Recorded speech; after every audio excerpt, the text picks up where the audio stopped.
Alors, bienvenue, on est filmé, faites attention à ce que vous dites. Tu sais, dans les cafés l'égalité, je crois qu'on a, avec les zooms de l'année dernière, je crois qu'on est allé dans des dérapages. Voilà. Donc, ce qu'on vous propose aujourd'hui dans ce e-café, c'est deux présentations, dont la mienne, pour parler en général de la mixité dans les métiers scientifiques en France, et puis après, Céline prendra le relais pour aller un peu plus dans les détails d'une étude qu'elle avait faite plus localement. Donc aujourd'hui, on est la journée internationale des femmes et des filles de sciences, et moi je suis extrêmement heureuse de cette organisation du GA dans un e-café. Hein. C'est l'occasion de célébrer et aussi de mettre l'exposition XXL au cœur de cette célébration. Je suis moi-même chercheuse, directrice de recherche au CNRS. Je suis localisée sur le polygone scientifique dans le laboratoire de physique subatomique et de cosmologie, qui est une UMR. Hein. Et je fais partie donc du CA de parité sciences. Voilà. Donc, le prochain. Donc, ici, j'aimerais vous dire deux mots sur l'association Parité Sciences. Donc, c'est une association qui a été créée il y a à peu près 20 ans, ou exactement 20 ans, en 2002, et qui a pour mission d'encourager les jeunes filles, de promouvoir l'image des sciences et aussi de promouvoir le travail, pour travailler pour une égalité entre hommes et femmes dans les sciences et les techniques. Et aussi, comme il y a une association plutôt nationale qui s'appelle Femmes et Sciences, qui fait beaucoup de choses, et en particulier ce qu'on fait localement, et qui nous a demandé aussi de faire partie je ne sais pas qu'elle nous a demandé, mais on est l'antenne grenobloise de Femmes et Sciences, puisqu'on est les seuls représentants d'une association de ce type-là dans la région. Alors, les actions récurrentes de parité, c'est faire des interventions auprès des publics, hein, de différents niveaux, primaire, collège, lycée, participer à beaucoup d'événements, hein, 11 février, 8 mars, entre autres. On participe chaque année à la fête de la science, hein, au Parvis des sciences. On a un petit... on voit beaucoup de monde passer sur notre stand, on participe à Festival Remue-Ménage. On a un fonds documentaire sur les femmes en sciences qui est vraiment très fourni grâce à la collecte de nos sous, hein, et qu'on a fourni et qui est installé à l'INP, je crois, hein, c'est ça, à la bibliothèque de Felma, et qui est accessible à tout le monde. Hein. Donc c'est public, on peut y aller et puis emprunter ce fonds documentaire qui est devenu quand même bien connu, parce que c'est pratiquement le seul fonds documentaire en France. On a aussi une lettre mensuelle qui est envoyée aux adhérents, aux adhérentes. Et on fait des actions beaucoup plus ponctuelles, hein, donc on fait des sortes d'analyses ou de vigilance dans le milieu de la recherche à Grenoble. On a organisé le colloque Femmes et Sciences à Grenoble, et puis là on a cette exposition XXL à laquelle on a participé avec le CNRS, l'UGA et tout le reste. Voilà. Donc, pour parler de l'exposition XXL, donc vous avez vu, on a 20 portraits avec 21 ambassadrices, avec tous ces partenaires avec qui on travaillé presque 2 ans ensemble. Et pour reprendre un peu ce que Sophie avait dit tout à l'heure, à l'origine, c'est quand même une idée, le concept a été imaginé par Femmes et Sciences et le CNRS il y a 4 ans. Et la première exposition XXL s'est déroulée à Toulouse. Elle s'est après déroulée à Lyon l'année d'après, et puis en Ile-de-France Après, mais nous sommes la seule région où on a des partenaires nombreux, parce que dans toutes les autres expositions, c'était essentiellement CNRS Femmes et Sciences. À Lyon, il y avait en plus l'ENS. Voilà, et aujourd'hui, on avait demandé explicitement à Stéphane et à Maïka de venir rencontrer les personnes qui sont là. Mais on est heureuse aussi d'avoir avec nous Isabelle et Daniel, qui pourraient aussi expliquer aux présents leur métier. Alors, pour rentrer dans le vif du sujet, on va parler de parité, de mixité, d'égalité, et donc dorénavant, à partir de maintenant, on va dire qu'on est dans le vert si la mixité, elle est entre 40 et 60%, ce qui veut dire s'il y a au moins 40%, entre 40 et 60% de femmes dans un lot de femmes et hommes, on est dans le vert, hein, donc on parle de mixité. Et on va définir un indice de plafond de verre qui est l'indice de difficulté d'accès des femmes au poste supérieur. Donc c'est l'indice c'est ce qu'on appelle une épaisseur, et l'épaisseur c'est le pourcentage N moins le pourcentage N moins le pourcentage N moins 1. Voilà, donc ça c'est la pyramide des entreprises du CAC 40, et vous voyez par exemple dès le départ que dans les conseils d'administration, tout au haut complètement, on a une part de femmes qui est assez appréciable, hein, qui est autour de 42% quand même, mais c'est dû au fait qu'on a imposé aux entreprises une action immédiate, sinon sanction, on va dire. Donc du coup, conseil d'administration, ça va, c'est bien. Par contre, après, lorsqu'on fait, on fait la pyramide et on regarde les effectifs de femmes dans l'entreprise, on peut dire que tout en bas, on a 37, lorsqu'on a 37% de femmes, on aura, lorsqu'on monte un petit peu, on aura 32% de femmes cadres. Et quand on remonte en haut dans les comités exécutifs, le pourcentage il diminue vers 17-18%. Et donc, plus on monte et plus le plafond de verre, on va dire l'épaisseur de verre est importante. Hein. Donc ici, elle est évaluée donc, à N-1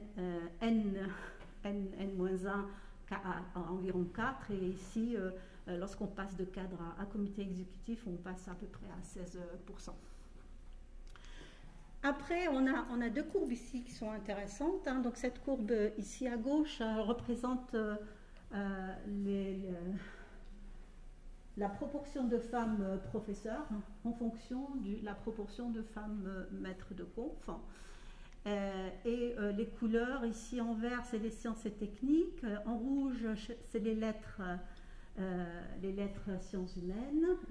Les lettres et sciences humaines, et en haut c'est droit. Je ne vois pas très bien, en fait il faut que je mette mes lunettes, mais c'est droit économique et gestion.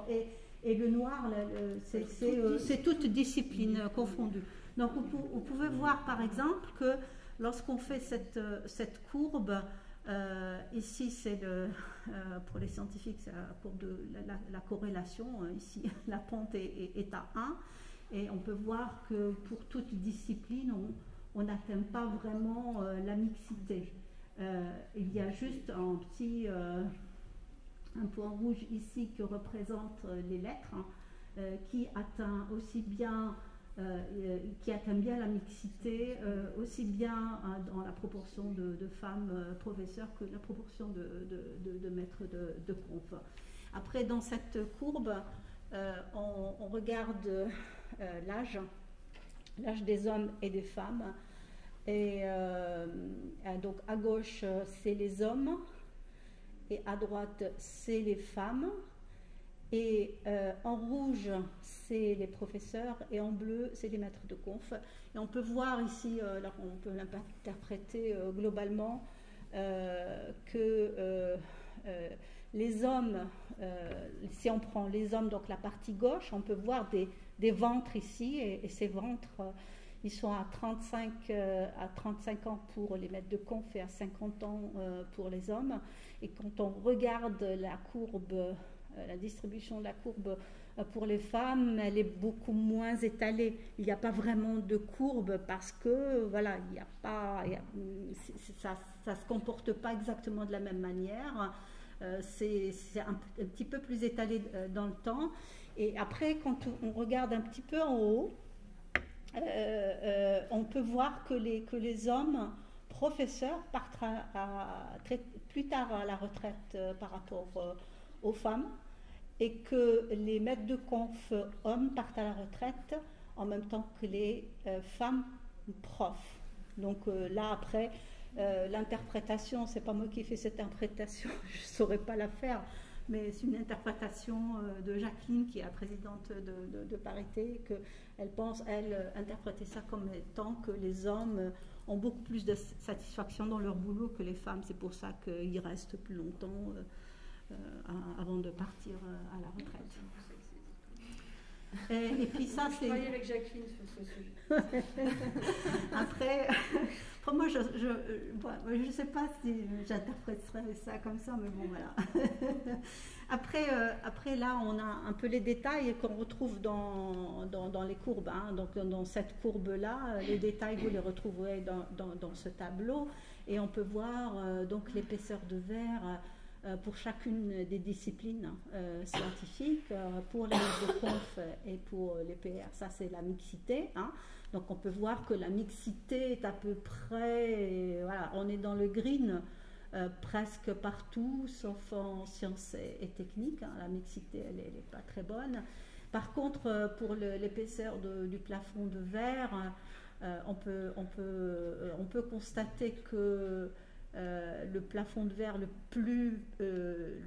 plus bas, c'est pour les sciences de l'ingénieur, alors que le plafond de verre le plus haut, hein, qui est de l'ordre de 26 points, il est pour la biologie et la chimie.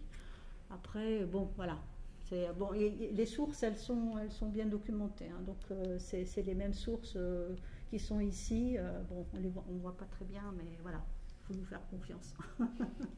C'est les bonnes sources. Alors, une petite courte histoire de la mixité dans l'éducation. Ce transparent, il vous montre quelques dates. Hein. Donc, en 1840, on institue les lycées. 1840, en 1880, on institue les lycées de jeunes filles, mais 2 ans plus tard, on décide qu'à l'école primaire, on doit après disposer, les garçons sont prédisposés aux futurs travaux d'ouvriers du soldat et les filles aux soins et aux ouvrages de femmes. Et par conséquent, l'éducation des garçons et des filles n'est pas la même à l'école. Donc on va faire des classes de couture pour les filles quand on fera faire des classes je ne sais pas, d'ingénierie ou d'architecture ou de travaux manuels pour les garçons. Après, un peu plus tard, beaucoup plus tard, la mixité, elle se fera par des décrets, hein, donc de 1959 à 75, hein, sans aller trop dans les détails, mais en 1959, on va décréter que les nouveaux lycées sont mixtes, après les collèges, après les écoles primaires, et puis en 1975 uniquement, hein, donc c'est moins de 50 ans, on généralise la mixité partout et on peut voir que, par exemple, il y avait une mixité de 3,3% dans les universités en 1900 et elle a été atteinte, le taux est atteint à 60% en 2019, ce qui est un gros progrès. Bon, ça c'est un petit historique local. Donc Marie-Louise Paris, vous savez qu'elle a son nom à la station de tram près du CEA, au Péloguin scientifique. Donc Marie-Louise Paris est diplômée en 1921 et elle a fait partie des 4 femmes qui faisaient partie des 605 étudiants de l'école des ingénieurs d'électriciens d'IEG. Elle est la fondatrice de l'école polytechnique féminine, donc 100% de femmes. Et à partir de 1925, on peut voir... qu'est-ce que c'est ces chiffres? Non, pardon, elle a été fondatrice de l'école polytechnique en 1925 et ces chiffres montrent le nombre de filles qui ont fait partie de l'école polytechnique de 93 jusqu'à 2005. Vous pouvez voir que les chiffres se sont complètement dégradés parce qu'on a introduit la mixité. Voilà, donc on a supprimé l'école polytechnique féminine qui était 100% féminine. Et puis la mixité fait que le nombre de filles qui voulaient rejoindre l'école polytechnique a chuté. Alors, pourquoi s'engager pour la mixité? D'abord, c'est un point éthique. L'égalité de toutes et de tous implique une égalité d'intégration, salaire, dans le milieu professionnel. Pour améliorer les performances des entreprises, on verra plus tard une courbe qui le démontre. Donc dans le management, c'est important, la mixité. Et puis, tout simplement, pour être en règle avec les textes de loi, et on respecte le droit, on évite la pénalité financière si on respecte le droit. Pas d'égalité, pas d'argent public. En général, ça marche comme ça. Alors, pour l'éthique, là, on peut voir l'écart de salaire entre les femmes et les hommes en 2016, par exemple. Donc, pour l'ensemble de la population française, c'est l'écart de salaire en montant mensuel net, en euros, est de 19%. Dans la catégorie ouvrier, elle est autour de 17%. Dans la catégorie employé, elle est de 8%. Dans les professions intermédiaires, elle est de 14%, et lorsqu'on monte dans les cadres, c'est une proportion assez effrayante, c'est autour de 20%. Enfin, elle rejoint un petit peu les 19%, un petit peu plus élevé. Donc on voit bien que quand on monte dans la pyramide, le plafond de verre, la non-mixité, et puis les salaires aussi dégringolent.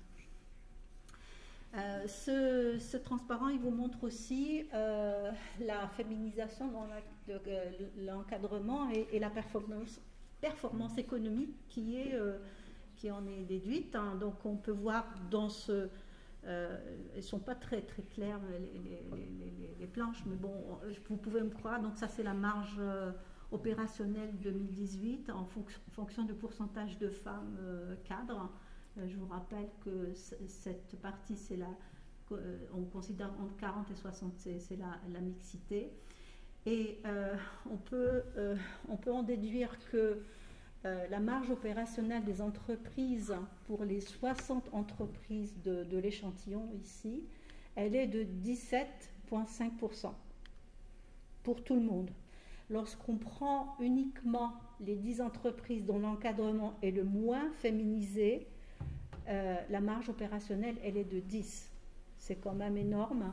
Et lorsqu'on prend les 10 entreprises dont l'encadrement est le plus féminisé, la marge opérationnelle, elle est de 25,4% quand même. Donc, c'est prouvé. La mixité est bénéfique pour faire des sous.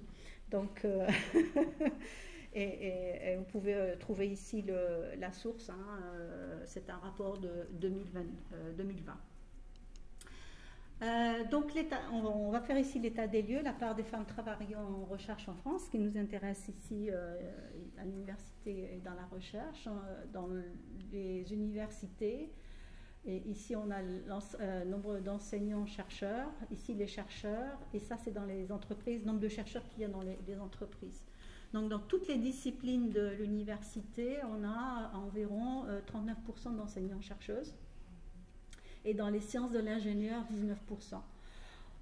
Au CNRS, il y a toute discipline 34% de chercheuses, et dans les sciences de l'ingénieur, 22%. Et en entreprise, le nombre de chercheurs et de chercheuses est de 20%, et dans les sciences de l'ingénieur, il est de 13%. Et donc, en général, il y a moins de femmes que d'hommes dans la recherche et encore moins de femmes que d'hommes dans les sciences de l'ingénieur. Et pourtant, alors ça c'est ça c'est la remarque de Jacqueline, et pourtant les femmes réussissent très bien dans leurs études supérieures. Alors on va regarder ça, si c'est vrai. Ah, combien il me reste? 3 minutes, d'accord. Voilà, donc pour vous montrer que la part des femmes diplômées... un petit peu plus, mais il faudrait vite qu'on ait le temps d'échanger un petit peu. Oui, voilà. Mais donc la part des femmes dans les principaux diplômes, je pense que je vais aller vite dans certains transparents qui sont beaucoup moins importants peut-être. Bon, ça c'est la fameuse... le vivier, le niveau des sciences des Français et des Françaises en CM1, etc. Ça, c'est l'Europe de l'éducation. On peut montrer que, par exemple, en France, les élèves, ils sont moins bons en sciences parce qu'il y a moins d'équité. Donc ça, c'est l'équité et ça, c'est le résultat des analyses. L'Allemagne, ils sont un petit peu mieux que nous, mais il y a pas beaucoup plus d'équité. Et puis, les champions, c'est les Anglais. Voilà, donc après il y a toute une analyse sur qui est favorisé, qui est défavorisé en fonction de critères, des indices.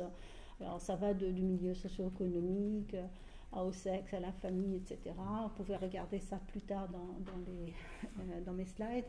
Là j'en suis dans un transparent qui est important puisqu'on en parle en ce moment et vous en avez certainement entendu parler plus récemment. Vous savez qu'il y a eu une réforme du lycée et entre 2020 et 2021, il y a eu une mise en place d'une nouvelle terminale et que les enseignements de spécialité parmi les élèves, voilà, les choix des élèves dans les différents choix qu'on leur a donnés, ce qui a fait que les filles abandonnent les spécialités avec les mathématiques à 50%, alors que les garçons, c'est 30%. Et je vous montre ici le dernier graphique qui est sorti il y a quelques jours, là, 2-3 jours, par toutes ces sociétés mathématiques, et qui montre que, si vous prenez par exemple la courbe bleue, que la part des filles en maths série S, ES et L jusqu'à 2019, voilà, c'est constant. Et à partir de 2021, ce sont les filles qui font des maths ou options maths complémentaires en terminale. Donc vous voyez que ça s'est vraiment effondré. Alors ça s'est effondré aussi bien pour les garçons que pour les filles, mais de manière beaucoup plus prégnante pour les filles que pour les garçons. Merci Monsieur Blanquer. Voilà, alors les conséquences. Pas de mixité du vivier des personnes à embaucher en STEM, modèle masculin dominant, clair besoin de formation des professeurs du primaire et en enseignement des sciences et des maths, et le nombre de jeunes femmes attirées par la science et technique stagne depuis une dizaine d'années. Même les volontés d'entreprises privées telles que EDF d'embaucher plus de femmes, il est limité par le fait qu'il n'y a pas de vivier. Voilà, tout simplement pas de vivier. Pourquoi les femmes ne s'engagent-elles pas dans les sciences? Environnement culturel, le fait que la représentation dans certains secteurs elle est beaucoup plus masculine. Les fonctions occupées par les jeunes diplômés en général, donc ça c'est les femmes, commerciales, ressources humaines, santé, communication, et les hommes, les études scientifiques, la R&D, l'informatique, la production industrielle. Et donc ça a une relation évidemment avec le fait que les femmes gagnent moins que les hommes, ce que vous avez déjà vu dans cette pyramide que je vous ai montrée précédemment. On va passer à autre chose. Et puis voilà, donc je pense que c'est le dernier slide, il me semble. Oui, voilà, le dernier slide. Donc on a identifié les freins qu'on a identifiés à l'égalité en sciences. Ils sont le poids de stéréotypes et manque de modèles dans l'environnement professionnel. Et pour arriver à l'égalité, eh ben, il faut avoir beaucoup d'actions. Une mixité à l'embauche, hein, l'articulation travail-famille. Hein, vous savez que les femmes font beaucoup plus de choses à la maison que les hommes, toujours. Et on a des problèmes aussi, des problèmes des CDD qui s'enchaînent, le problème de la maternité. Enfin, c'est pas un problème, mais enfin, je fais partie c'est pas un problème, parce que si les femmes n'étaient pas là, il n'y aurait pas de maternité. La mixité à tous les niveaux, les biais de genre dans les jurys. Hein. Moi, j'ai fait partie des jurys pour embaucher les ingénieurs et les techniciens au CNRS. Donc, les jurys sont parfaitement mixtes. Hein. On fait tout pour qu'ils soient mixtes. Et pour les chercheurs, c'est pas le cas. Hein. Donc, c'est toujours non, on ne fait pas ça. Voilà. On a encore beaucoup à faire à ce niveau. Et puis on a des index de rémunération, on a des index pour voir pourquoi il y a une certaine inégalité dans la rémunération. Alors il faut continuer la politique de la carotte et le bâton, je crois. C'est la seule solution qui nous amène à plus d'égalité. Et surtout, il ne faut pas baisser les bras, parce que moi, on se dit toujours, oui, ça fait 20 ans, ça fait 30 ans, moi, ça fait 20 ans depuis que Parité Sciences existe, mais j'étais quand même un peu dans l'égalité entre hommes et femmes. Moi, j'arrive d'un pays de l'autre côté de la Méditerranée où quand j'arrive en France, je me dis waouh, c'est le pays de l'égalité hommes-femmes. Et quand j'arrive, c'est le choc. C'est pas un choc culturel, c'est un vrai choc de désespoir. Et je me suis retrouvée à combattre l'inégalité d'une autre manière en France que de l'autre côté, qui est beaucoup plus sociétale. Voilà. Voilà, si vous voulez poser des questions, moi j'ai fini avec ma présentation.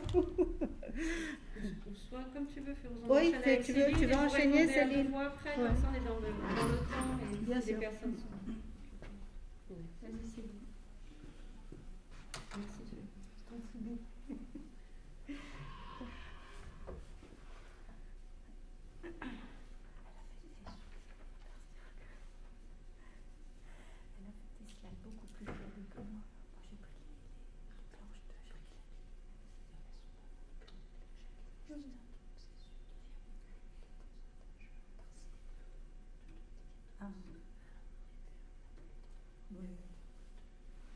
Oui, on a les plans. Ok, merci de l'invitation, merci d'être là. Donc comme l'a dit Férouz, c'est la journée des femmes et des filles de sciences aujourd'hui. Donc moi je suis ici au titre de chargée de mission égalité femmes-hommes de Grenoble INP. Mais à côté je suis aussi vice-présidente de l'association Parité Sciences. Je suis également enseignante en physique, nanomatériaux et puis chercheuse. Et voilà. Et maman, et responsable de filière. J'ai plein d'enfants dans ma filière aussi. À l'école d'ingénieur Felma.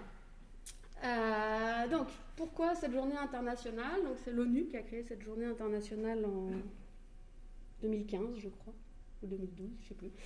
Pourquoi? Parce que ça part d'un constat, les femmes sont sous-représentées dans les domaines de la science, de la technologie, de l'ingénierie et des mathématiques. Donc ça, Férouz nous l'a bien montré. Et l'objectif, c'est de rappeler que les femmes et les filles jouent un rôle essentiel dans la communauté scientifique et technologique et que leur participation doit être renforcée. Pourquoi ça? Parce que déjà, pour toutes les questions d'éthique dont a parlé Férouz, mais c'est aussi ça fait partie des leviers de développement et de paix. Pourquoi l'ONU a lancé cette journée? Un petit peu d'histoire, je suis scientifique, je vais faire de la littérature un peu. En 1948, il y a un article qui a été publié dans Physics Today où un enseignant a été nommé, sa première nomination était dans une école de filles, et là il s'est dit mon Dieu, pourquoi moi?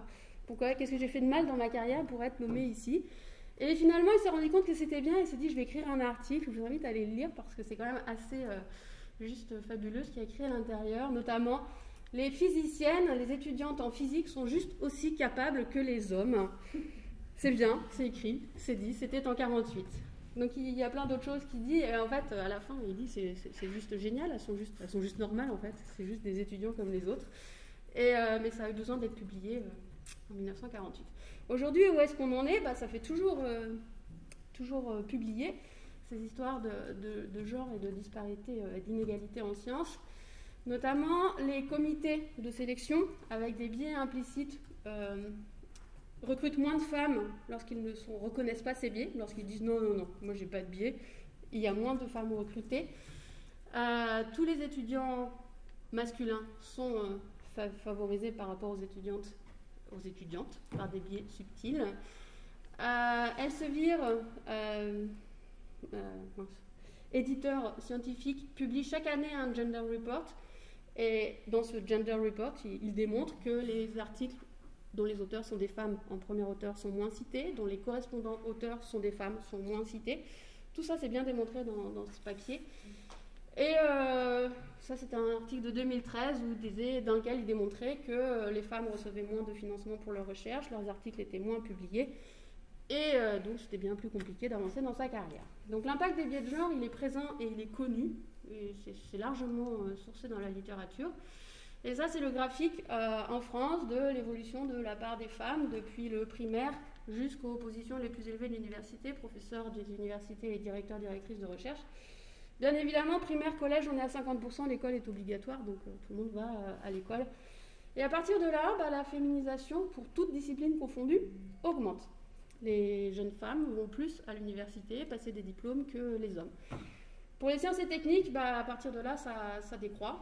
Il y a un saut au niveau du bac, et ça ne fait que décroître. Pour toute discipline confondue, c'est à partir du doctorat qu'on passe en dessous de 50% de femmes, et ça ne fait que décroître. Les classes d'ingénieurs, les classes préparatoires et les écoles d'ingénieurs sont encore pires dans la question.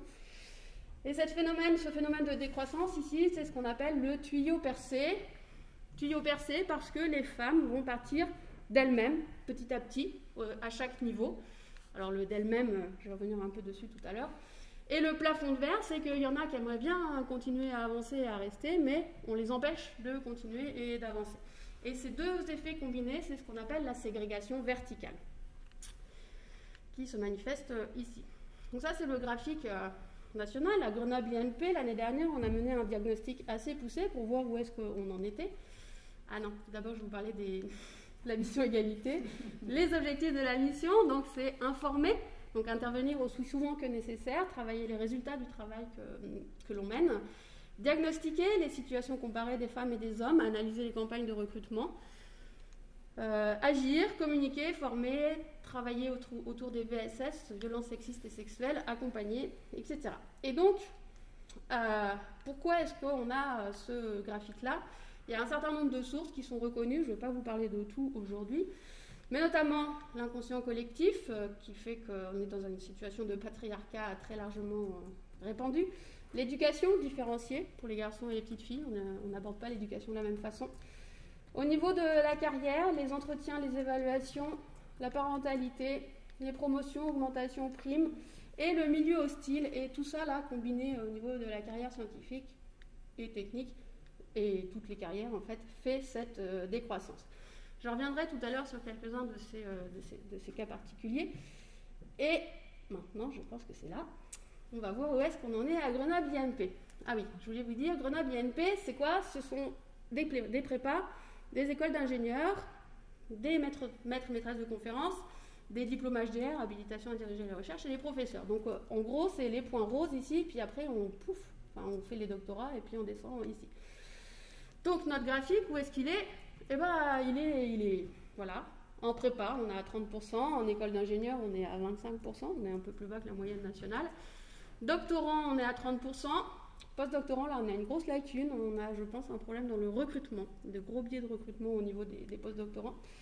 Et ensuite, eh ben, on décroît, mais arrivé à l'HDR, on est à peu près comme au national, et professeur, on est un peu au-dessus, on a un taux de féminisation des professeurs. Bon, ça casse pas des briques, hein, on est à 24%, mais on est un peu plus élevé que le national, ce qui fait que notre ségrégation verticale n'est que de 7%, puisqu'on part de 30% ici pour descendre à 24%.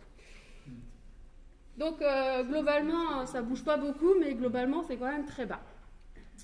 Voilà. Maintenant, pour les carrières professionnelles, donc là, ce sont les personnels.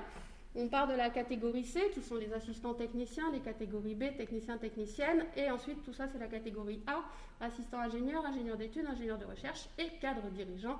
Et là, nous avons une belle courbe typique, dite en ciseaux. En bleu, ce sont les femmes, qui est le signe d'une très forte ségrégation verticale. On a 78% de femmes dans les corps de catégorie B, et on en a plus que 30% parmi les ingénieurs de recherche. Sur les cadres dirigeants, on est un peu plus haut, on remonte, on est bien pareil, on est bien loti avec 43%, mais on est sur des effectifs très faibles, c'est 7 personnes uniquement. Donc, voilà. Donc ça, c'est supérieur à la moyenne nationale, elle est à 30%. Donc, on a quand même une belle ségrégation quand même parmi nos personnels. Je reviendrai après sur d'autres informations sur Grenoble INP. Et donc, une grosse partie de problème vient de, malheureusement, les biais de genre. Donc, les biais de genre, je vais juste faire un petit rappel rapide d'où ça vient. Donc, ça vient des stéréotypes. Donc, stéréotype, le vrai stéréotype, c'est cette chose-là. Initialement, ça vient de l'imprimerie. Vous savez, quand il fallait graver dans le dur tout ce qu'on avait à imprimer, c'était compliqué à changer, pour le coup. Donc un stéréotype, c'est la même chose, c'est une opinion toute faite pour catégoriser symboliquement un groupe de personnes qui s'appuient sur des attentes. L'opinion peut être influencée par l'éducation, la société, la famille. Les stéréotypes ne sont pas les mêmes suivant la société dans laquelle on vit. En Asie, l'informatique, c'est plutôt féminin. En Europe, l'informatique, c'est plutôt masculin. Donc il y en a toujours eu, tout le monde en a, c'est pas toujours faux, oui, mais surtout, c'est pas toujours vrai. Par contre, c'est utile, parce que sans stéréotype, on craquerait avant la fin d'une journée. On a besoin de simplifier la réalité de manière à la rendre plus intelligible parce qu'il y a trop d'informations qui nous arrivent de partout. Donc les stéréotypes, c'est un travail de catégorisation indispensable pour adapter nos comportements et préparer nos réactions à venir. Par contre, il ne faut pas nous laisser embarquer dans nos stéréotypes parce qu'ils peuvent souvent conduire à des erreurs. Et notamment, c'est le biais de genre et la discrimination. Donc on part du stéréotype, j'en ai pris un dans mon domaine, les femmes ne sont pas douées en mathématiques, stéréotype bien connu, qui emmène au préjugé suivant. Les femmes ne sont pas douées en mathématiques, donc elles ne peuvent pas faire d'études scientifiques. C'est un préjugé. Qui mène à la discrimination, parce que si elles ne sont pas douées en mathématiques et qu'elles ne peuvent pas faire d'études scientifiques, si elles veulent faire un métier scientifique, eh bien quand même, il va falloir qu'elles fassent leurs preuves un peu plus que les autres, parce qu'elles ne peuvent pas faire ça en vrai. Et ce processus-là, stéréotype, préjugé, discrimination, donc là il est sur les sciences, mais on a les mêmes sur la race, la religion et tous les sujets de discrimination. Le problème, c'est que c'est un processus inconscient et instantané, c'est ce qu'on appelle les biais de genre. Si on ne réfléchit pas, on a cette boucle qui est faite dans l'instant, sans même que nous, on s'en rende compte. Donc le fait de faire juste un pas, quand on prend une décision, donc ça, dans un comité de sélection, pour sélectionner une candidate ou un candidat, juste faire un petit pas et se poser la question de est-ce que j'ai fait une boucle instantanée automatique ou est-ce qu'il y a des vrais arguments derrière ce que je suis en train de faire. Et petit exemple sur les diplômés de Grenoble INP et les salaires en entreprise en sortie de diplôme. Donc ils ont tous les mêmes diplômes, Ce sont les garçons, les jeunes hommes et les jeunes femmes qui sortent de nos écoles. En moyenne, le salaire des femmes est systématiquement inférieur à celui des hommes en sortie de diplôme. 6 mois après le diplôme, vous avez les hommes en bleu au-dessus, les femmes en rouge en dessous. Dès la sortie de diplôme, nos diplômés hommes sont mieux payés que nos diplômés femmes, alors que c'est la même formation. 18 mois, c'est toujours le cas. 30 mois, c'est toujours le cas. Et l'écart peut atteindre 10 000 € en moyenne entre les hommes et les femmes. Ça se réduit un peu quand on va plus loin dans les années, mais c'est un écart qui reste important. Alors, comme on est des écoles d'ingénieurs, dans nos conseils d'administration, nous avons beaucoup d'entreprises. On leur demande, mais pourquoi vous faites ça? Eh bien, elles négocient pas, on ne va pas leur donner plus si elles ne nous demandent pas plus. On leur donne ce qu'elles nous demandent. On leur propose un peu plus bas parce qu'on sait qu'elles acceptent mieux, mais voilà. Donc nous, on est conscients de ça, on essaye de travailler là-dessus. Mais dès le départ, ils proposent des salaires. Dès le départ, oui. Dès le départ. Oui. Donc ça, la discrimination, elle est dès le départ. Ça marche. Oui. Ça marche. Donc, oui. Puis en plus, ils négocient pas. Les RH, tu as raison. Et ensuite, deuxième chose de ce problème de discrimination de biais de genre, c'est le double standard d'évaluation. Donc qu'est-ce que c'est que ce double standard d'évaluation? C'était une différence d'appréciation des compétences en fonction de l'appartenance des individus à une catégorie sociale particulière. Donc ça peut être le genre, la classe sociale, l'ethnicité, tout ce qu'on veut. La conséquence de ce double standard, c'est que la personne appartenant au groupe dévalorisé ou de statut inférieur sont évaluées de manière plus stricte. Déjà, on est plus dur avec eux. Et la deuxième chose, c'est que les individus de la catégorie sociale valorisée sont évalués selon des standards moins élevés et de manière positive, plus positive. Et en plus, certains éléments de jugement sont positifs pour les uns et négatifs pour les autres. Si on prend l'exemple des sciences des femmes et des hommes, l'expérience, un homme qui se présente immédiatement après sa thèse pour être recruté enseignant-chercheur, va être vu comme prometteur, parce que il a plein d'ambitions, ça va marcher, etc. Alors qu'une femme va être vue sans expérience. Et on va attendre qu'elle ait un peu plus d'expérience. Les enfants ou la famille, pour les hommes, c'est gage de stabilité et qu'on va bien le garder chez nous. Pour les femmes, c'est ah ouais, mais il va y avoir le pédiatre, le médecin, la maladie, etc. Et donc c'est négatif, c'est un jugement négatif, c'est ça le double standard. Eh bien, il n'y a pas de ça chez nous, bien sûr. J'ai analysé la campagne de recrutement de maîtres de conférences 2021. Vous avez à gauche la pyramide des âges, alors c'est pas vraiment des âges, mais c'est de l'âge du doctorat. Année depuis l'obtention du doctorat pour les candidats et les candidates. Donc les candidates à gauche, les candidats à droite, on voit qu'il y a plus d'hommes. Et pour ceux et celles qui sont classés.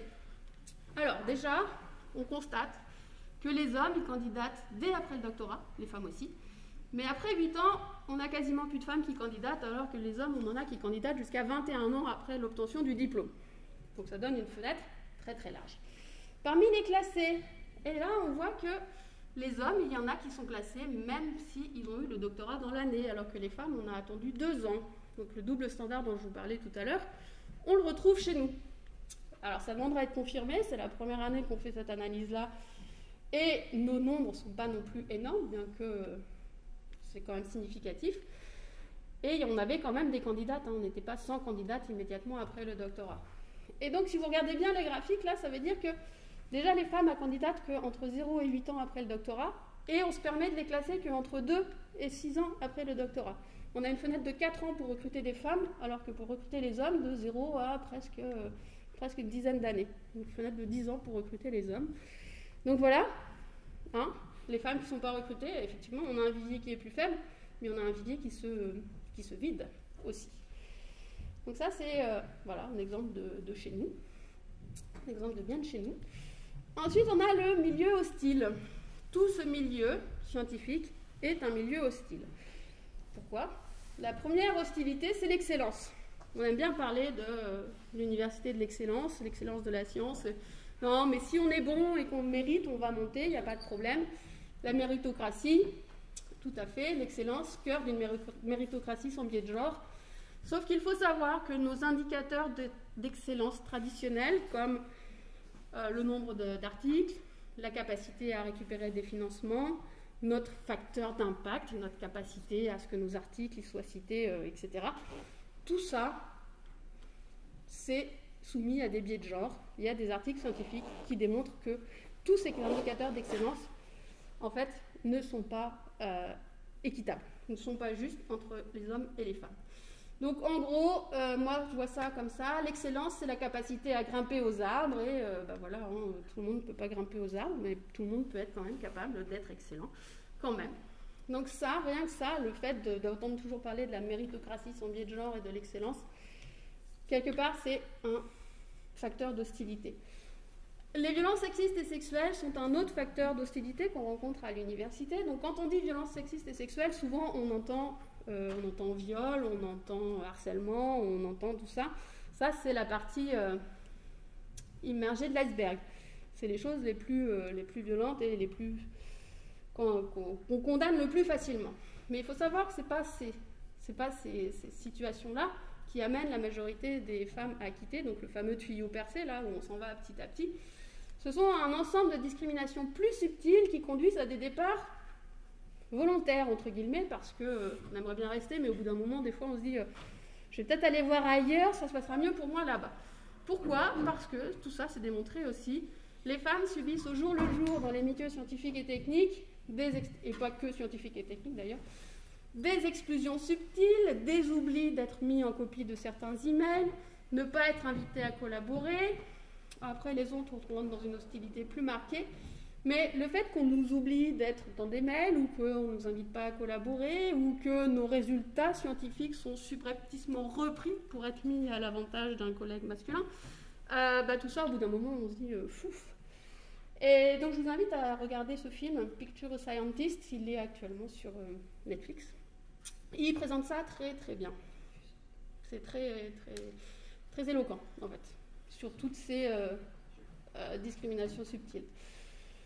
Et donc, ce milieu hostile fait que de nombreuses femmes vont juste dire non, mais c'est bon, je vais aller passer à autre chose dans un milieu plus agréable. Et donc, ah oui, le diagnostic. On a créé un tableau de bord de l'égalité à Grenoble INP. Donc, si on était bien une institution égale et juste pour tout le monde, on serait sur la flèche verte, sauf pour le temps partiel où on aurait la même chose des deux côtés, donc ce serait égal. Et bien on voit, donc ça c'est le graphique pour les enseignants-chercheurs, on a 30% de femmes, 70% d'hommes. Les hommes gagnent en moyenne 4 400 € de plus que les femmes, et pourtant on est des fonctionnaires. Hein. Il y a des grilles, il y a des indices, il y a tout ce qu'on veut. Il ne peut pas avoir de discrimination sur le salaire, ça c'est ce que j'entendais à longueur de temps avant de sortir les graphiques. Donc les hommes, c'est 8% de salaire en plus. Et ces 8% de salaire en plus viennent de la rémunération principale pour 83%. C'est toute cette partie blanche là. Alors comment on explique ça ? Parce qu'en fait, on a une population masculine qui est plus âgée, de 18 mois. Donc plus âgée de 18 mois, on est plus haut dans les salaires, on est mieux payé. On a une ségrégation verticale de 7%. Je vous parlerai tout à l'heure. On a plus de profs que de maîtres de conf. Donc ils sont plus hauts dans les salaires, ils sont plus payés. Et quand on a des primes, quand on est prof, la prime elle est plus élevée que quand on est maître de conf. Donc voilà. On explique tout ça plutôt bien pour les enseignants-chercheurs, donc avec l'âge, la ségrégation verticale et les primes et heures complémentaires. Pour la part des personnels à temps partiel, 11% de femmes et 3% des hommes. Ségrégation horizontale, c'est la ségrégation en fonction des domaines. Donc je me suis basée sur les CNU là-dessus, donc les domaines scientifiques. On a 88% de nos CNU représentés à Grenoble INP qui sont à dominante masculine, et 12%, c'est une CNU, c'est la biologie, à dominante féminine. Mais bon, on n'a que 30% de femmes, donc forcément, on est forcément une forte ségrégation des domaines. Pour les personnels IATS, donc administratif et technique, de catégorie A, c'est la grade le plus élevé, on a 6 000 € d'écart de salaire en faveur des hommes. Et là, c'est là que ça vient se compliquer. Donc on a ça fait 17% d'écart de salaire entre les femmes et les hommes pour les catégories IATS, et 84% de cet écart est dû à autre chose que le salaire. Parce qu'effectivement, on est soumis à indices, donc les indices, on n'a pas le choix. Sauf qu'on a montré qu'on avait un retard de carrière chez les femmes. Pour un âge donné, elles sont plus bas en indices que les hommes. Et on a toute cette partie hors indiciaire qui est largement en faveur des hommes par rapport à ce salaire. Pourtant, la population des femmes est plus âgée, 37 mois plus âgée, donc elle devrait être plus haut dans les indices. Elle est en grande partie à temps partiel, 23%, 36% des hommes. Et comme pour faire ces comparaisons de salaire, on remet en équivalent temps plein, le fait d'être à temps partiel, ça augmente artificiellement le salaire, puisqu'on a un sursalaire temps partiel de l'ordre de 6%, je crois. Donc le salaire, il est augmenté artificiellement, et pourtant, on a quand même ce 17%. Ségrégation horizontale très forte. 37% des BAP, donc là c'est les branches d'activité professionnelle, sont masculines. Alors informatique, ingénierie et patrimoine sont masculines. Et 37% des BAP sont à dominante féminine, gestion de pilotage, bibliothèque et communication. Ça doit être ça. Et donc la ségrégation verticale est à 37%, comme je vous ai présenté tout à l'heure. Et pourtant, donc, cette population des IATS, on est bien équilibré. À quasiment 50% d'hommes, 50% de femmes. Donc bon, il y a du travail à faire, et surtout, mon travail de cette année, c'est de comprendre d'où viennent ces grands écarts de salaire entre les hommes et les femmes. Et donc là, on a parlé tous les désavantages pour les femmes et qu'il faut effectivement rééquilibrer les choses. Mais quand on parle de rééquilibrer, les hommes peuvent venir à se poser la question, et moi dans toutes ces questions, qu'est-ce que j'y gagne? Pourquoi j'aurais intérêt à faire ça? Parce que s'il y a plus de femmes au poste plus élevé, ça veut dire que moi j'aurais moins de chances d'avoir la place. Eh bien en fait, il faut garder en tête que la mixité c'est autant une question d'hommes qu'une question de femmes. C'est pas que les femmes qui vont y gagner. Donc d'abord, la mixité, comme l'a montré Ferrou, c'est un outil de transformation et d'efficacité. Toutes les études économiques le montrent maintenant. Les hommes vont y gagner professionnellement et personnellement. Je n'entre pas dans les détails aujourd'hui parce que je n'ai pas le temps. Et surtout, il faut lever les freins à la mixité pour y arriver. C'est vraiment fondamental. Sinon, on ne peut pas s'en sortir. Et donc, surtout, je tiens à rappeler que les femmes n'ont pas à entrer dans le modèle masculin. Ce n'est pas la question. Il faut créer les conditions d'une dynamique de différence, réinventer le rapport au pouvoir. Et tout ça, comme nous le souligne l'ONU, ce sont des leviers de développement et de paix. Et donc, voilà. Et je tiens à dire que la diversité dans la recherche élargit le bassin des personnes talentueuses, apportant ainsi de nouvelles perspectives, du talent et de la créativité. Merci.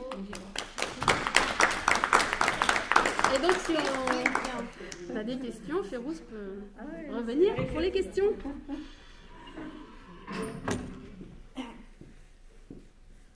On a été très convaincants. Des questions, de témoignages.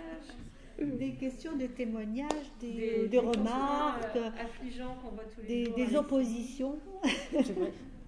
Moi, j'ai un exemple dans mon couple de la vision différente que peut avoir un homme qui est très pro-mixité et d'une femme qui essaie de l'être aussi, sur l'analyse d'un fait.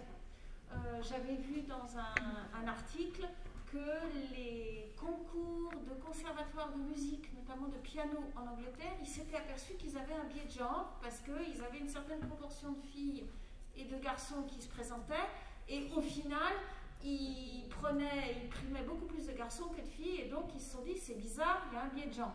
Et donc ils ont décidé de faire quelque chose, et ils ont mis un rideau devant les personnes qui se présentaient, et ensuite les candidats et candidates étaient repérés par un numéro.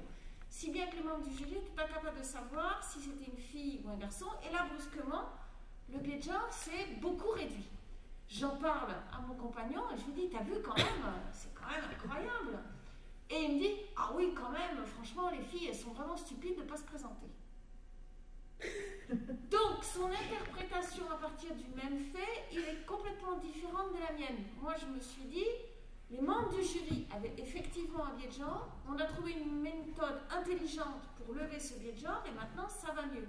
Et lui, il n'a vu qu'une seule chose, c'est que s'il y a un biais de genre, c'est parce que les filles ne se présentent pas. Ça, c'est vraiment une question d'éducation, et l'éducation, elle se fait dans la famille, dans le couple.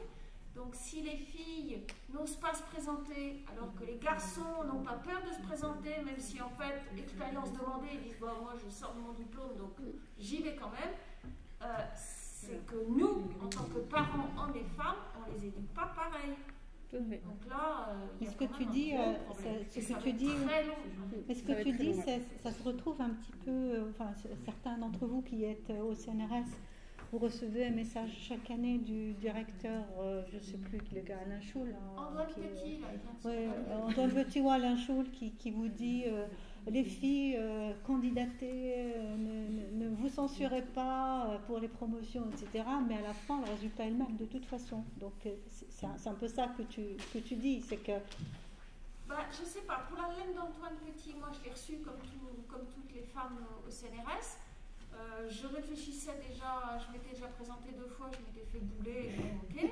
Et là je me suis dit, bon zut, il a raison, parce que cette lettre était très bien rédigée. Moi j'ai trouvé qu'elle avait beaucoup des accents, enfin moi elle m'a servi de moteur et de... Oui, pour toi, non mais... mais j'en ai parlé à plein de collègues en leur disant, allez-y, présentez-vous, si maintenant vous ne le faites pas, c'est vraiment... voilà. Donc cette lettre-là, moi j'ai trouvé très bien, honnêtement. En tout cas, moi, les arguments m'ont touchée, m'ont convaincue, je me suis présentée. Et je l'ai eu. Voilà. Donc, c'est pas toujours pas bien, quoi. Mais c'est vrai qu'il faut... Voilà. Et je crois que c'est vraiment l'éducation des parents. Il va falloir qu'on fasse un effort. Dans l'éducation à la compétition aussi. C'est éducatif. Je dis des parents au lycée aussi. Moi, j'ai une élève de 4e qui n'a jamais osé aller vers l'électrotechnique parce qu'elle aurait été la seule femme. Oui. Et ça, c'est difficile à supporter. Oui, je comprends bien. La compétition aussi. D'être dans le contexte d'excellence et de compétition fait que les femmes y vont moins parce que les garçons sont élevés dans la compétition, on doit être le meilleur, le premier, etc. Alors que les femmes, les jeunes filles et les enfants, les petites filles, on leur a dit bon, allez, surtout, non, mais le groupe, c'est bien, le groupe. Consensus. Et donc les prises de conscience sont importantes. Et depuis que j'ai fait les analyses avec les chiffres, que je présente des chiffres, des vrais chiffres, les regards changent. Enfin, j'ai vu à Grenoble INP, ça change. Enfin, on m'écoute jusqu'à présent, c'était non, mais de toute façon, on a des grilles. On est fonctionnaires, il y a des grilles. Oui, il y a des grilles, ouais. Mais pas que. C'est ça, mais pas que. Oui, mais on a commencé à tenir compte de tous ces problèmes, la création des associations il y a 20 ans, etc. C'était grâce à des statistiques qui venaient de l'Europe. Ouais. Okay. C'était vraiment un travail d'années qui a été fait au niveau européen, qui a demandé de l'aide aux pays, en l'occurrence la France, etc., qui se sont révélés des facteurs de déclenchement de cet intérêt de la discrimination homme-femme dans les sciences et dans l'entreprise. Donc voilà, il y a des chiffres. Quand on n'a pas les chiffres, oui. Voilà. Et c'est important. Et on discutait de ça au sujet de tes chiffres. On disait, mais à quand à l'université, Sophie? La même chose à l'université. Sur des chiffres un peu de même type. On les a les chiffres. Après, il faut les mettre en... Voilà, donc oui, mais c'est ça, les analyser. Les chiffres, on les avait, mais voilà. À quand une analyse un peu du même type on les a dans notre diagnostic de plan d'égalité. J'espère que ce sera en ligne au mois de mars, dans la même ergonomie que je la souhaite. Ouais. Voilà. Par contre, sur les questions de mixité, voilà, moi, je suis moins dans votre domaine. Par contre, je peux témoigner dans le cadre de mon action depuis 1 an et demi. J'ai beaucoup de témoignages dans les filières technologiques d'étudiantes qui ne se sentent pas bien en fait dans le comportement inapproprié quotidien, dans le sexisme ordinaire à la fois qui peut s'exprimer avec les étudiants, mais aussi des enseignants qui par exemple vont dire bon voilà, pour le TP, alors tout le monde fait ça sauf Claire qui va faire à part. Et ça, il y a encore des enseignants qui sont là-dedans, malheureusement. Donc on essaye de travailler avec les composantes aussi sur casser ces stéréotypes et prévoir des actions de sensibilisation. Et ça veut dire qu'il y a certaines étudiantes qui le signalent aujourd'hui, ce qui n'était pas le cas avant. Elles disent bon, c'est pas un signalement comme tu dis VSS, mais je me sens pas bien tous les jours quand je vais faire mes cours. Je suis en licence, je suis en 3e année, je commence à connaître l'université. Je suis la seule fille dans la promo. C'est pas parce que je suis en filière, on va dire plus machin scientifique que je comprends pas ce qu'on me dit. Et très clairement, il y a aussi des enseignants qui continuent à dire bah ça c'est en gros, qui font quelque part une programmation, je ne sais pas, de TP à part de ce qu'elles me disent parce que c'est une fille. Ou soit tu ne vas pas avoir les mêmes capacités, donc ils le disent très clairement pendant les cours. Donc ça, c'est aussi des leviers sur lesquels on peut agir, nous, une fois qu'on a ces informations-là, pour cibler aussi des composantes sans les stigmatiser non plus. Parce que, et je pense qu'aussi, il y a une communauté universitaire et scientifique qui est aussi sensibilisée grâce à tout ce qu'on fait sur les actions de parité. On n'aimerait ne pas être là, c'est-à-dire qu'on aimerait toujours, c'est ce que je dis toujours, hein, s'il n'y avait pas de problème, on ne serait pas là. Mais en tout cas, il y a quand même une communauté enseignante qui s'interroge, notamment, enfin comme vous, et aussi des collègues hommes qui s'inquiètent parce qu'il n'y a plus aucune fille dans leur promotion, où il n'y en a jamais trop eu, et pourtant ils se demandent pourquoi leur métier ou leur filière auquel ils forment ne sont pas attractifs pour les étudiantes. Voilà. Alors bon, des fois ils me font des interprétations, il faut qu'on travaille dessus, mais c'est vrai qu'il y a quand même aussi, je pense, une prise de conscience. Moi je le vois bien, il y a 5-6 ans on en parlait beaucoup moins, et en tout cas il n'y avait pas ce retour de témoignage très clair vers une institution d'établissement. Donc c'est aussi à ça que servent nos missions, la vice-présidence, c'est-à-dire qu'ils viennent nous en parler comme étant un problème dans leur quotidien de vie étudiante. Voilà, de vie étudiante. Donc ça c'est aussi intéressant, ça nous permet de travailler avec les équipes sur ce sujet-là, mais c'est sur le long cours, effectivement. C'est sur le long cours. Voilà. Mais on va y arriver. Merci en tout cas. Merci. On va s'arrêter. Malika